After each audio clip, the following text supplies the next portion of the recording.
Latest updates ఎప్పటికప్పుడు పొందడానికి big TV WhatsApp channel follow అవ్వండి. లింక్ డిస్క్రిప్షన్ లో ఉంది.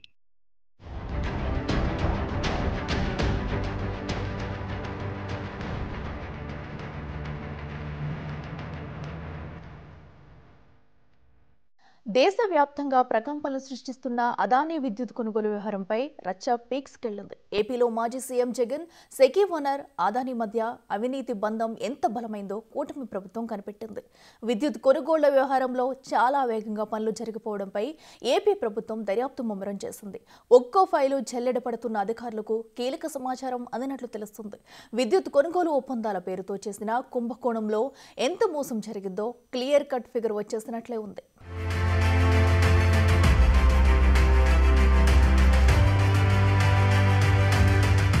గడిచిన కొద్ది రోజుల నుంచి దేశవ్యాప్తంగా రచ్చరేపుతున్న అదానీ విద్యుత్ కొనుగోలు వ్యవహారంలో అసలు నిజాలు బయటపడుతున్నాయి. ఏపీ మాజీ సీఎం వైఎస్ జగన్ అవినీతి బాగోతో కొంచెం బట్టబయలవుతుంది. అంత సరసమైన రేటుకు విద్యుత్ కొన్నందుకు అవార్డివ్వాలని జగన్ సొంత డబ్బా కొట్టుకున్న ఒక్కో ఫైల్ తీస్తున్నా కొద్దీ జగన్ చేసిన అక్రమ ఒప్పందంలో ఏం జరిగిందో అర్థమవుతుంది. అదానీ కంపెనీ సెకీ నుండి విద్యుత్ కొనుగోలు చేసిన నాటి జగన్ సర్కార్ ఎంత వేగంగా ఫైల్ కదిపారో స్పష్టంగా తెలిసిపోయింది. ఈ కేసులో జగన్ ఊచలు లెక్కబెట్టే అవకాశముందని కామెంట్లు కూడా వినిపిస్తున్నాయి. ఇప్పటికే అమెరికా కోర్టులో దీనిపై ఆరోపణలు ఫైల్ అయ్యాయి. అదానీ ఏపీలో విద్యుత్ ఒప్పందాల కోసం లంచాలిచ్చారని అభియోగాలు నమోదయ్యాయి. అయితే అందులో నా పేరు లేదుగా అని చెప్పిన జగన్ ఎంత ముడుపులు తీసుకున్నారో కూడా బయటపడింది. అయితే ఈ కేసులో జగన్ పేరు ప్రస్తావనపైన కూటమి ప్రభుత్వం ఆచితూచి అడుగేస్తుంది. సాక్ష్యాలన్నీ పక్కాగా సేకరించిన తర్వాత జగన్ను ఫిక్స్ చేసే పని పెట్టుకున్నట్లు తెలుస్తోంది. Adani green energy AGL project నుండి 7,000 మెగావాట్ల సోలార్ పవర్ కొనుగోలు వ్యవహారంలో మొదటి రోజు నుండి జరిగిన టైం లైన్ను చంద్రబాబు ప్రభుత్వం జల్లడపడుతుంది. ప్రభుత్వ ఫైళ్లను ఒక్కొక్కటిగా డీప్ డౌన్ స్కాన్ చేస్తున్నట్లు తెలుస్తోంది. ఈ క్రమంలో విద్యుత్ కొనుగోలులో జగన్ అసాధారణ వేగంతో నిర్ణయాలు తీసుకున్నట్లు అధికారులు గుర్తించారు. ప్రాజెక్టును కొనుగోలు చేయడం కోసం ఒకే ఒక రోజులో జగన్ ప్రభుత్వం క్యాబినెట్ ఆమోదం జరిగింది. మరో 3 రోజుల్లోనే కీలకమైన రెగ్యులేటరీ అథారిటీ నుండి ఆమోదం లభించినట్లు ఆధారాలు దొరికాయి. Solar energy corporation of India SECI September 15, 2021న దాని తయారీ లింక్డ్ సోలార్ స్కీమ్ కింద సోలార్ విద్యుత్ను తీసుకోవాలని ఆంధ్రప్రదేశ్ ప్రభుత్వానికి లేఖ రాసింది. అది ఒక్క రోజులోనే అంటే సెప్టెంబర్ 16న ఈ అంశాన్ని క్యాబినెట్ ముందుకు తీసుకెళ్లి ప్రతిపాదనను ఆమోదింపజేసినట్లు స్పష్టంగా బయటపడింది.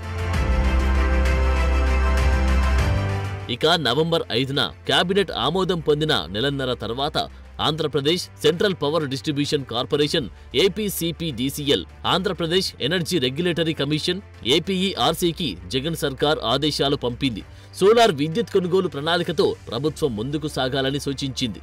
APCPDCL chief project general manager APRC సెక్రటరీకి 3 పేజీల జస్టిఫికేషన్ నోట్ను కూడా పంపినట్లు అధికారులు గుర్తించారు. అందులో పైన పేర్కొన్న జస్టిఫికేషన్ను పరిగణలోకి తీసుకుని మధ్యంతర విద్యుత్ సేకరణ ప్రణాళికకు ఆమోదం తెలపవలసిందిగా కోరుతున్నట్లు విజ్ఞప్తి చేశారు. ఇక నవంబర్ 8న ఏపీఆర్సీలో టారిఫ్ అడాప్షన్ పిటిషన్ దాఖలు చేశారు. మామూలుగా సిట్ ప్రాసెస్ ప్రకారం ఏపీఆర్సీ డిస్కంలు సూచించిన డిమాండ్ను పరిశీలిస్తోంది.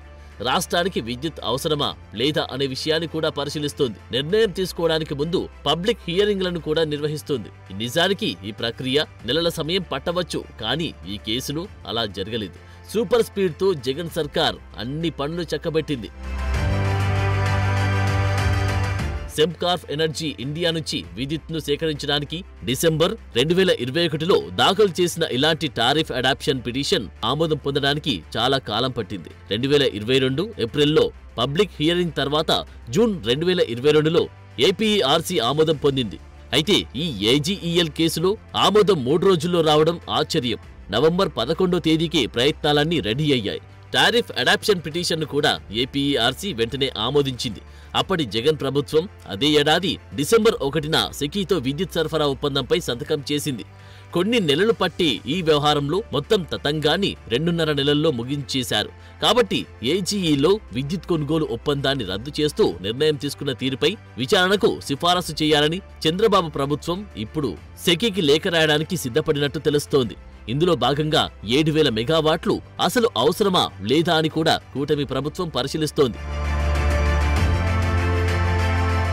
అయితే సెకీతో ఒప్పందం తన ప్రమేయం లేకుండానే జరిగిపోయిందని జగన్ ప్రభుత్వంలో ఇంధన శాఖ మంత్రిగా పనిచేసిన బాలినేని శ్రీనివాసరెడ్డి ఇటీవల బయటపెట్టారు. అర్ధరాత్రి 1 గంటకు నిద్రలేపి సంతకం చేయమన్నారని, అందుకే ఇందులో ఏదో మతలబు ఉందని అర్థమయ్యి సంతకం పెట్టలేదని కూడా చెప్పారు. అయితే తర్వాత రోజే ఒప్పందాన్ని కేబినెట్ ముందు పెట్టి ఆమోదించుకున్నారని కూడా బాలినేని తెలిపారు. ఇక దీని వెనుక అంత గూడుపుటాని ఉందని అప్పుడు తనకు తెలియదని, ఇప్పుడు జగన్కు అదానికి మధ్య ఏ స్థాయిలో డబ్బు చేయి మారిందో తెలిసిందని అన్నారు.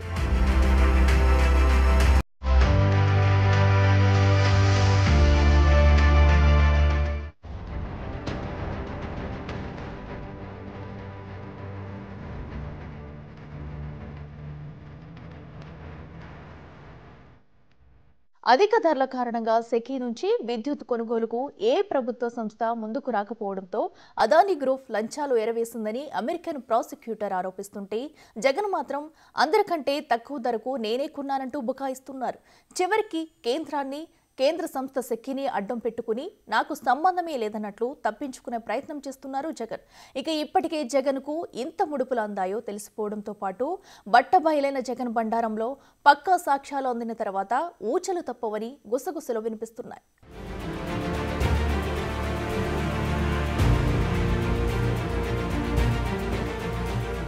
అయితే అదానీ అమెరికాలో పెట్టుబడిదారుల నుంచి సేకరించిన డబ్బును భారత్లోని వివిధ రాష్ట్రాల ప్రభుత్వాలకు లంచాలిచ్చేందుకు వినియోగించారనేది ప్రధాన ఆరోపణ కాగా, ఆ లంచాలు 80% పైగా అప్పటి వైఎస్ఆర్ కాంగ్రెస్ ప్రభుత్వంలోని కీలక వ్యక్తికిచ్చినట్లు అందులో పేర్కొన్నారు. నిర్దిష్టంగా చెప్పుకుంటే సోలార్ విద్యుత్ ఒప్పందాల కాంట్రాక్టులను దక్కించుకునేందుకు దేశంలోని 5 రాష్ట్రాల ప్రభుత్వాలకు 2029 కోట్ల రూపాయలు లంచాలివ్వగా, ఆంధ్రప్రదేశ్లోని గత వైఎస్ఆర్సీపీ ప్రభుత్వంలోని కీలక వ్యక్తికి ఒకరికి 1750 కోట్ల రూపాయలు ఇచ్చినట్లు అమెరికా ప్రాసిక్యూటర్ ఈ కేసు పత్రంలో పేర్కొన్నారు. గత జగన్ సర్కార్ 25 సంవత్సరాల పాటు 1,05,825 కోట్ల రూపాయల విలువైన 7 మెగావాట్ల విద్యుత్ కొనుగోలుకు ఒప్పందం చేసుకోవడమంటే ఆషామాషి విషయం కాదు. దానికి ముందు చాలా పెద్ద కసరత్తు చేయాలి. ఆ ఒప్పందం రాష్ట్రానికి లాభమో నష్టమో అధికారులు కూడా సమగ్ర అభిప్రాయాలు వ్యక్తం చేయాలి, ఆమోదం తెలిపాలి. ఇతర రాష్ట్రాలు ఈ తరహా ఒప్పందాలేమైనా చేసుకుని ఉంటే ఆ ధరలపై అధ్యయనం కూడా చేయాలి. సంబంధిత మంత్రి, కార్యదర్శి, అధికారులు కూర్చొని మాట్లాడుకోవాలి, నిపుణులతోనూ చర్చించాలి. కానీ సెకీతో ఒప్పందానికి ముందు జగన్ సర్కార్ అలాంటి కసరత్తేమీ చేయలేదనేది ఇప్పుడు తెలిసిపోయింది. అత్యంత వివాదాస్పదమైన ఈ ఒప్పందంలో జగన్ మాత్రమే లాభపడ్డారని తేట తెల్లమైంది. ఈ నేపథ్యంలో బాలినేని స్పందన అప్పట్లో ఒప్పందాన్ని సమర్థిస్తూ ఇంధన శాఖ కార్యదర్శి ఎన్ శ్రీకాంత్ విలేకరుల సమావేశంలో చేసిన వ్యాఖ్యలు భారీ గూడుపుటానని కళ్లకు కడుతున్నాయి. అయితే అదానికి కేంద్ర ప్రభుత్వంతో ఉన్న సంబంధాల కారణంగా అదాని వివాదంపైన ఏపీ ప్రభుత్వం స్పీడ్గా స్పందించట్లేదు. కానీ ఈ కేసులో జగన్ను మాత్రం ఫిక్స్ చేయాలని భావిస్తున్నారు. ఇందుకోసం న్యాయపరంగా అదేవిధంగా రాజకీయంగానూ మంతనాలు చేస్తున్నట్లు సమాచారం. జగన్పై అవినీతి నిరోధక చట్టం కింద కేసు నమోదు చేయవచ్చా అన్న కోణంలో కూటమి ప్రభుత్వం న్యాయ నిపుణుల సలహా కోరుతుంది. న్యాయ నిపుణుల సలహా ఎందుకు సానుకూలంగా వస్తే జగన్ను ప్రాసిక్యూట్ చేయడానికి గవర్నర్ అనుమతిని ప్రభుత్వం కోరే అవకాశం కనిపిస్తోంది. అవినీతి నిరోధక చట్టంలోని 17వ అధికరణం ప్రకారం మాజీ సీఎంను అరెస్టు చేసి విచారణ జరపడానికి గవర్నర్ అనుమతి అవసరం కాబట్టి ఈ దిశగా కూడా స్కెచ్ గీస్తున్నట్లు తెలుస్తోంది.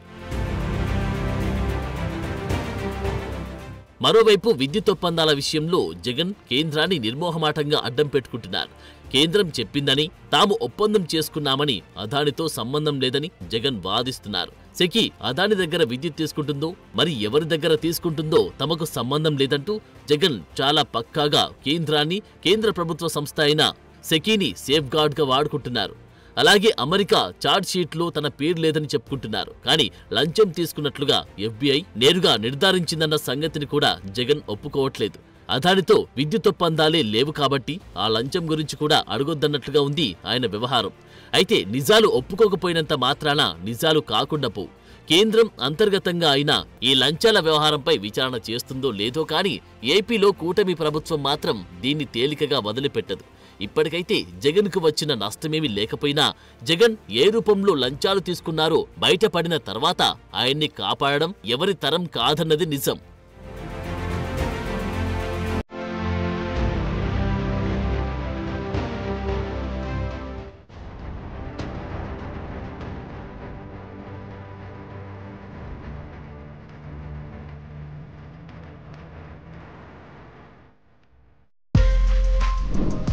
For more videos like this, subscribe Big TV channel.